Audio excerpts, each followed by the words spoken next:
programa de hoje, o peso-galo do UFC Adrian Yanez analisa seu futuro após perder seus dois mentores.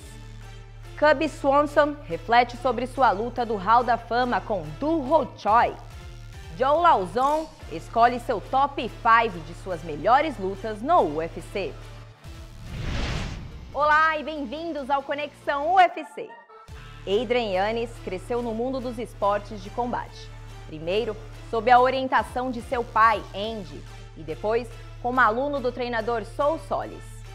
Uma tragédia ameaçou atrapalhar sua carreira após perder ambas as figuras paternas devido a doenças. Yanez, no entanto, prometeu honrar seus legados, continuando seu sucesso dentro do octógono do UFC e retribuir, treinando uma nova geração de lutadores. Acompanhamos a história de Adrian nesta edição do Foco de Lutador.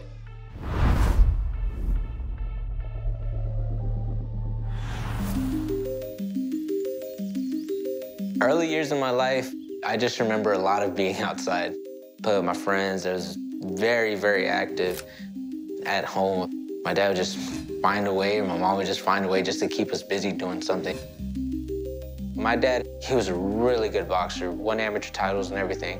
And the way I would get closer with my dad was watching the fights.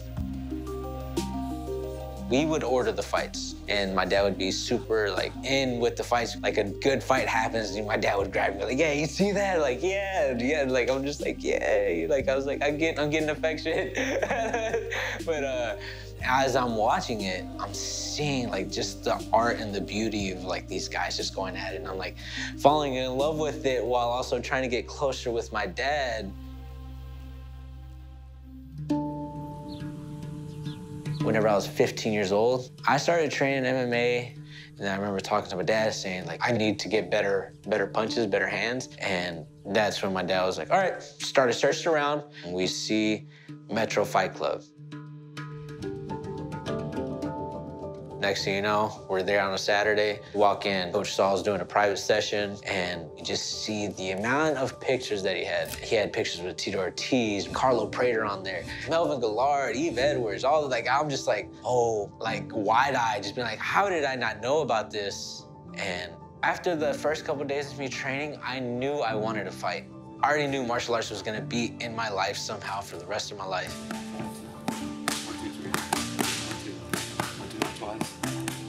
Just the aura that my coach Saul had, him and my dad ended up being good friends. We'd be watching UFC fights, and I'd be so enthralled. My dad would be the one telling me, he's you can be there. You're gonna do this. I know you can. You can absolutely do it. And I'd always just tell my dad, yeah, you're crazy, Dad. Yeah, you're crazy, Dad. I thought the man was crazy. But then I went undefeated as an amateur and had my first pro fight. And starting to look up, I was maybe the UFC is a possibility. Yeah, maybe. I can try this. During that time, kind of started noticing that my dad was starting to lose weight.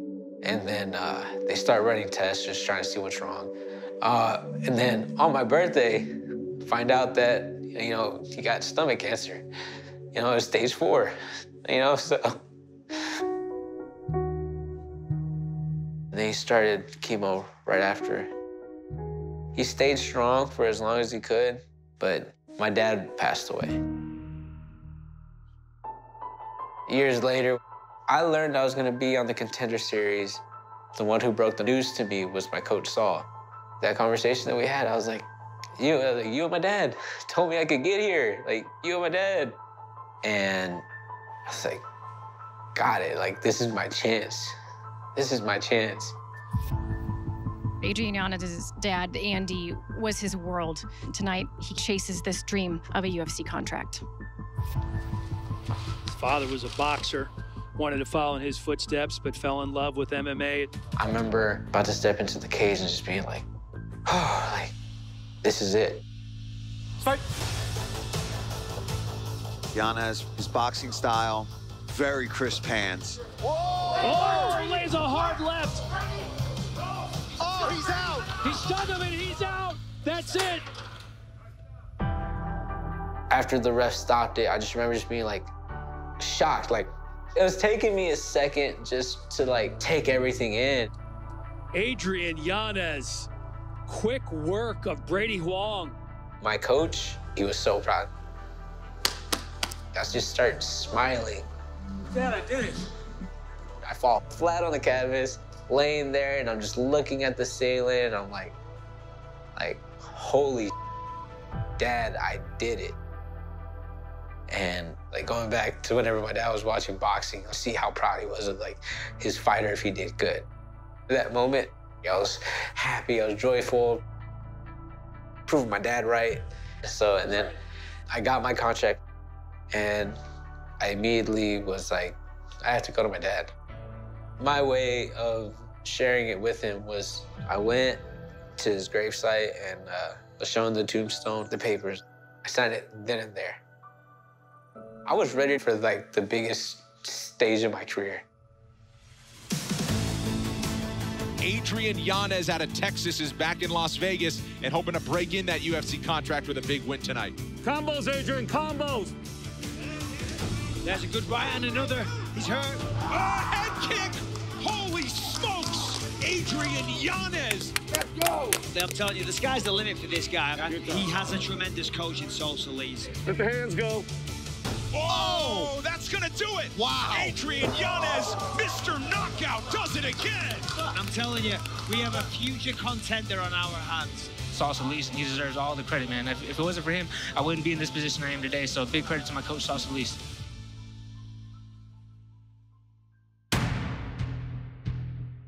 My third fight in the UFC.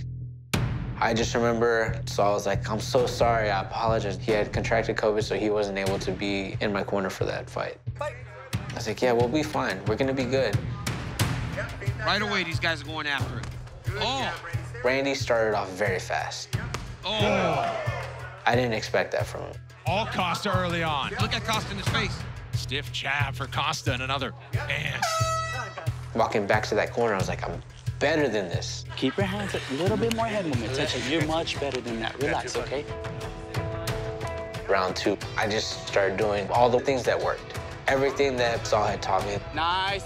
There it is, Adrian. Yanez is pressuring heavy, and it's adding up. Oh, body shot. Oh! He heard it bad. Here goes Yanez. Oh, he's done.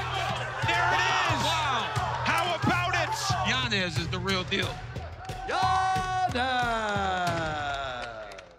Immediately right after the fight, I get on a call with him, and he's just like, yeah, it's like one of the worst things he's ever been through and all that stuff. And I'm just like, again, and I'm just like, nah, coach, you're gonna get through this. You're strong. Like, you're strong. Like, yeah, you can do this. You got this. Like, you're coach. You got it. I'm just talking to him, and it was a lot of him expressing himself to me, how proud he was. At the time, I didn't know that was gonna be my last conversation with him. My dad, and saw, like, the two people who told me I could do all this aren't there anymore. I had no time to mourn. At that point in time, like, I had to act because right underneath Saul, it was me. And then it was everybody else. Fly back Sunday, had to be back in the gym that Monday because I had training partners that were fighting 3 weeks later. And I even told all of them, I talked to them, I was like, if any of y'all would want to pull out now, please don't think you have to go and fight. They all decided they still wanted to fight. It immediately turned into, I have to start working with these fighters. I had to start training these guys. 1, 2, jab. 1, 2, step, 2, jab. 1, 2, jab. There you go. Short, long cross. Again. Adrian, he just, more than anything, he has the experience. I'm basically following his footsteps. He's like my big little brother. Step in, jab. The one place that we all train at is the place that Saul would be at every single day. It was me sitting where he would sit, coaching where he would coach. Left leg to the fence, keeping it nice and tight. Let's just say you pass the head pressure, you use that elbow right here, keeping the wedge in, start working your way up, automatically.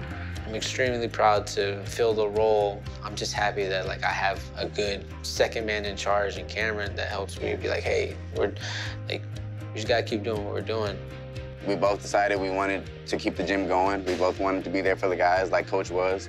We'll never get close to being Coach or anything like him, but we can try our best. You know, he showed us a lot of his secrets, a lot of his tactics. Gracias, big campo. Let's go. 1, 2. Adrian Yanez, 3-0 since joining the UFC. 3 performance of the night bonuses, 3 knockouts. Stay tight. I had definitely felt like in that last fight, I had to go out there and win. Certainly the toughest test in the career of Adrian Yanez. He has a lot to fight for here tonight. His coach, Saul Salih, passed away, and he said, you know, I just want to go out there and show him that he was right. Big left from Yanez. There it is. There it is. Did you see the head movement? I mean... At the time, I thought I was doing it for me, but it wasn't really for me. Adrian Yanez extends the win streak. Made him proud. We made all of them proud. Thank you. Did you learn something about yourself today? Yeah, I'm always learning something for myself in a fight. Like, especially this one, with just how the training camp was and just how emotional this one was, like with everything that went on. Man, like it just kind of just solidified that what my coach and what my dad had told me their entire life, like whenever I was with them, they just believed in me and they knew I could do this. I've had things happen to me that a lot of fighters would have just quit. I didn't. It's the story of my career. Like, a lot of has happened. I might have like lost in different ways, but just never stopped. And I'm gonna keep going, keep going, keep going until I reach the belt.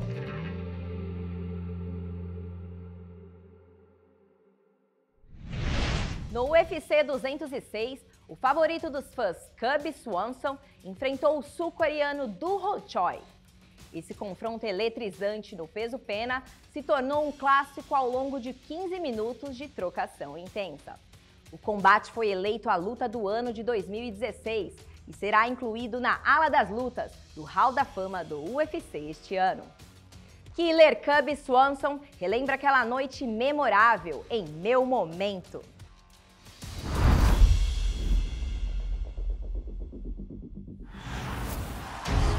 Cub Swanson and Doo Ho Choi. One of the best fights I've ever seen in my life. My fight against Doo Ho Choi took place December of 2016. I was starting to build some momentum back. I was trying to make my way back for title contention. Swanson, he's won 8 of his last 10. And they gave me the offer to fight Choi. Right away, I watched some tape, and I'm like, man, this guy's got a laser right hand. He's been knocking everyone out. The first round knockouts keep on coming.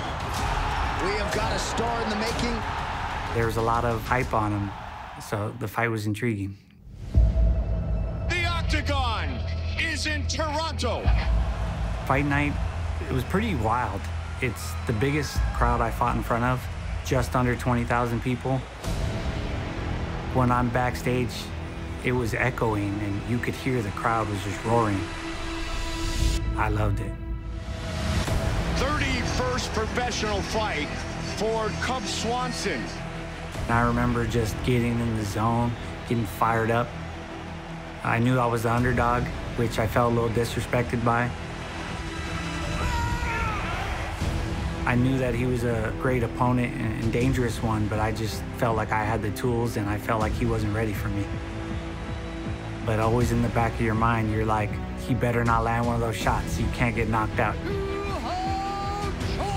My mind was telling me, don't let any of that weakness seep in and stay strong. You know what to do. Handle business. Here we go. Right away, we had a game plan of, let's break him down. He's knocked everyone out in the first round, so let's slow him down, let's get him tired, and then we'll see what happens. He stands extremely wide, so I started right off the bat trying to hit a low kick. I wanted to hurt his ankle, make him keep his stance a little bit more narrow, and try to weaken his base so his strikes wouldn't be as hard. The problem I ran into is He was able to touch me right away, and I wasn't able to move as easily as I thought I could. Big right hand. By the 1.5, 2-minute mark, I had to go to our plan B, which was get in his face. Cub is standing right in front of him, looking to wing bombs. I started hearing the crowd chanting Doo Ho Choi, and I was a little bit shocked by that because I'm usually a fan favorite. I took that as an opportunity to change their minds. What a flurry back and forth. They are putting on a show. Excellent round, Mr. Swanson. Have a seat. Whenever Greg Jackson was cornering me, I used to love that because the kind of fighter I am and the coach he is, we really meshed. He would always ask me a riddle. Do you remember that fish that ran into the wall? And I have to think. That's a great technique because that usually calms me down, brings me back to reality. They say, oh, damn. You did! And then he gives me simple instructions. Head movement, hands up, and pressure. And then I go back out. Let's go fight. Round 2. I realized and my corner realized that he really didn't do well with pressure. Immediately, Cub Swanson assumes the center of the octagon. We wanted to push him back, see how he dealt with it. And I just noticed that he could not handle it. And so I just swarmed him the entire time. And any time that I felt any distance, it made me nervous and I wanted to smother him more. Cub Swanson's teeing off on this kid. He did catch me with a straight right. Oh, Cub got hurt! It rocked me for a second. My back hit the fence. And I was fine, but I stayed there covering up for a while because I knew that if I opened up to counterpunch him, I was gonna get put down. Swanson in trouble! And then finally he got too close. I was able to clinch him and then get a quick takedown. Swanson takes it to the ground! What a fight! When you're in fights like that, the best thing you can do is just stay focused and just keep chipping away at him. Swanson is swinging for the bleachers. When I was hitting him with these big shots, like I was turning my whole body trying to finish him. Unbelievable. He cartwheel kicked him. I knew that I had the gas tank and I just was trying to push, trying to finish him because I just felt like he was so close to being finished. He just was so tough. What a fight. Sellout crowd on their feet. I definitely thought that was my round, so if I'm gonna be fair, I would have said 1-1. You gotta do 5 minutes for me and you win this fight. Come on. I was prepared to take the third round as well. Come around, baby. I was ready to get to work. 5 minutes remain. Round 3 was crazy because you wanted to get right back at it. Absolute slugfest. When you have a fight like that, you don't realize how exhausted you are by the third round. And you don't think 3 rounds is that hard, but when you push a pace like that, there's no way to train like that. That's what made it a special fight. How good is this? Listen to this crowd go nuts. And with the crowd being so loud, I could barely hear my corner. Circle! Circle! Just the arena was deafening. A massive display of courage and skill. Those last 30 seconds, I was giving it everything I had. Final seconds of the fight. Cartwheel kick to spinning elbow to punches. He's on top. Landing all those hammer fists. I think most people thought that they stopped it and I won the fight, but didn't realize that the bell had rang because it was so loud. Amazing fight. Absolutely amazing fight. That's a Fight of the Year candidate, folks. At the very end of the fight, I just remember realizing at that moment that this is one of those fights that you're going to remember forever. Doo Ho Choi, we never really spoke because he doesn't speak English, but you just kind of get like a weird connection with people like that. I respect him as a warrior and as a person for life. You gave it everything you have. That was a life-changing moment. The winner by unanimous decision, Cub Swanson! It was an amazing experience. I'm gonna remember that forever. Cub Swanson, ladies and gentlemen!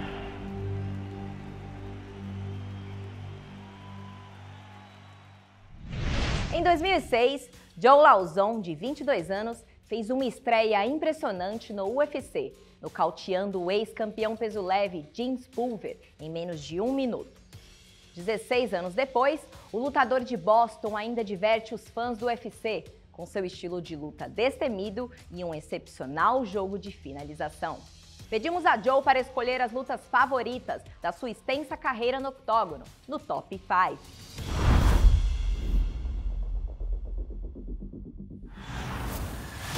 Joe Lauzon. The pride of Bridgewater, Massachusetts, Joe Lauzon. It's crazy that I've had this many fights in the UFC because we signed like a 3-fight agreement and we thought that maybe that would be it. Whether it's a submission or it's a knockout, Joe Lauzon is an excellent technician. Wow. How good was that? One of the most accomplished UFC fighters coming out of Massachusetts with more than 10 years on the UFC roster. Here is Joe Lauzon. It's crazy though how it's all kind of unfolded. Warburton just holding on. He's gonna turn it into very nicely done by Joe Lauzon. I'm Joe Lauzon and these are my top 5 fights. Coming to number 5 is Jim Miller, UFC 155. At the time, Jim Miller and I were both on the rise. We were a co-main event that night. We're very, very exciting guys to that point. We had a lot of finishes, a lot of exciting fights. We both were willing to throw hands, but we also had great submissions. Wow, he's coming at it again. Oh my God, big shots by Miller. Arm triangle attempt from a standing position. Lauzon's in a lot of trouble, he's a bloody mess. He opened a huge cut in my forehead early in the fight, and honestly, things got so slippery. Like, I never really understood like how greasy blood was until I'm bleeding all over the place and trying to grapple, and it was hard. He's got a leg lock. He's too low on it, though. We went the entire 15 minutes, and like, there was literally no stop the entire time. Nice knee to the body by Lauzon. Miller may be hurt. Good left hand by Lauzon.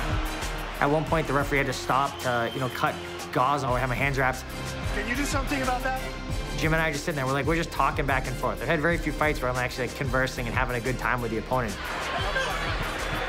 No coaching. The fight didn't play out exactly how I thought it was gonna go. I thought I would be able to submit him, but it was a great fight. Coming in at number 4, Michael Kiesel. This was my number 4 fight because it was pretty close to home. It was in Connecticut. So many friends and family there. Kiesel, he was on The Ultimate Fighter. I thought that, he had good back control, but I thought I was gonna do good otherwise. We really did not want him to get on my back. Able to get Joe Lauzon down there. He did get on my back. I escaped and got away. Joe Lauzon into mountain. The crowd responds. Now Lauzon's got the back. At one point in the second round, I pulled his hand out of the way. I kneed him in the face and opened a huge cut on his eye. Big knee by Lauzon. And the second I saw the cut, I knew the fight was over. It was just a matter of time. The referee stepped in and checked the cut, and I raised my hands. Like, while they were checking it out the cut, he kept kind of shying away and trying to pull away from the doctor. Doctor waved their hands, no more, no mas, and they stopped the fight, So he did a lot of crying and complaining after the fight. But, that's the way it goes. He's like, oh, it was a cut. I could have kept on going. You want to win a fight, you got to preserve yourself. You got to not get cut. You got to not do this stuff. We bet cheeseburgers on the fight, which he still has not paid. The loser's supposed to buy the winner cheeseburgers. He never delivered on his cheeseburgers. A lot of bad blood here. A lot of bad blood. All in good fun. It was just a great finish, great fight. My third favorite fight was my fight against James Pulver. So this is my third pick because it was my UFC debut. Coming into my fight with James Pulver, he was effectively the reigning champ. I think I probably should have gotten a belt that night. I don't know, because he beat BJ Penn for the lightweight title, and then he went away, and then he came back, and this was like his very next fight. The last time we saw him fight in the UFC, he was fighting, defending his title. I didn't really know what I was getting into. I didn't quite understand until I got to California, and I meet everyone like, oh, who are you fighting? First time, like, oh yeah, I'm fighting James Pulver. And they all start looking down, like, oh, sorry. It was like dead man walking. But the fight went great. We worked a lot on showing takedowns and coming up with punches and throwing punches and shooting takedowns. And I took him down right off the bat. Lauzon goes for the shoot. Wow. But then when we got back to our feet, I showed takedown but came up high, and I knocked him out in 43 seconds. Down goes Pulver again. Lauzon get a left hook. James is out. And he's out. Unbelievable. Upset James Pulver. I think the UFC owes me a belt somewhere. I don't know for sure. they can ship it to me anytime. Coming in number 2, my fight against Melvin Guillard. My fight against Melvin Guillard was probably the most intimidating fights I ever had. I think it was the only fight my coaches were ever like legitimately scared for my well-being, because Melvin Guillard had been knocking out everybody, way more athletic than me, way stronger than me, way faster than me. It's like, how are we gonna beat this guy, right?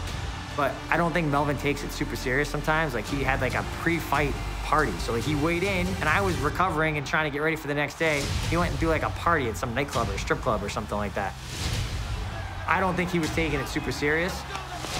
I was just, focused. Wasn't gonna let anything deter me. Wasn't gonna let him stop me. Good work, come on. Hit him with a punch, rocked him, which nobody expected. Caught him, Joe caught him, and he's hurt. He's got the back, he's got a hook, he's got 2 hooks in. I was surprised that I dropped him in 45 seconds with a punch, but I was not surprised that I choked him. I have great jiu-jitsu, very good submissions. I want to finish people, and the second I got on his back, I knew the fight was over. That's it, it's all over! Joe Lauzon! My number 1 fight in the UFC was against Diego Sanchez. This is UFC 200. It's a huge event. I was super excited to fight Diego Sanchez because I remember watching him on The Ultimate Fighter and just being an absolute menace on the ground, which is the kind of style I enjoy. I remember we did like the pre-fight press conference thing, and like we were both the media scrum, and we're there and we're all buddy-buddy and we're just talking about the fight. We went from that to him like acting like a rabid dog at the weigh-ins, like, breathing and just being a complete maniac. I couldn't keep a straight face. I was laughing because I'm like, is this guy serious right now? Joe Lauzon, Diego Sanchez. Don't blink in this one. Going into the fight with Diego, didn't really know what to expect. Sometimes he had great striking, sometimes he came out with aggressive takedowns, and had amazing ground and pound. Lauzon, oh, he hurt him. I hit him with a good shot, I rocked him, and I never let him off the hook. From that point on, I just kept pressure. I was hitting him with elbows. I remember as I was teeing off, I'm like looking over my shoulder at the referee, like, are you gonna stop this? The ref is telling him like, oh, defend yourself. He's like, I'm trying. Mouthpiece goes flying. Diego trying to do anything to survive. And it's all over! We stopped Diego Sanchez.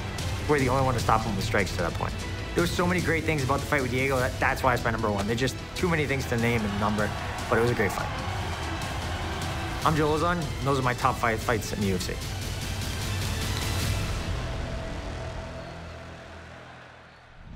Chegamos ao fim deste episódio. Entre em contato com a gente e compartilhe sua opinião online usando a hashtag Conexão UFC. Até a próxima!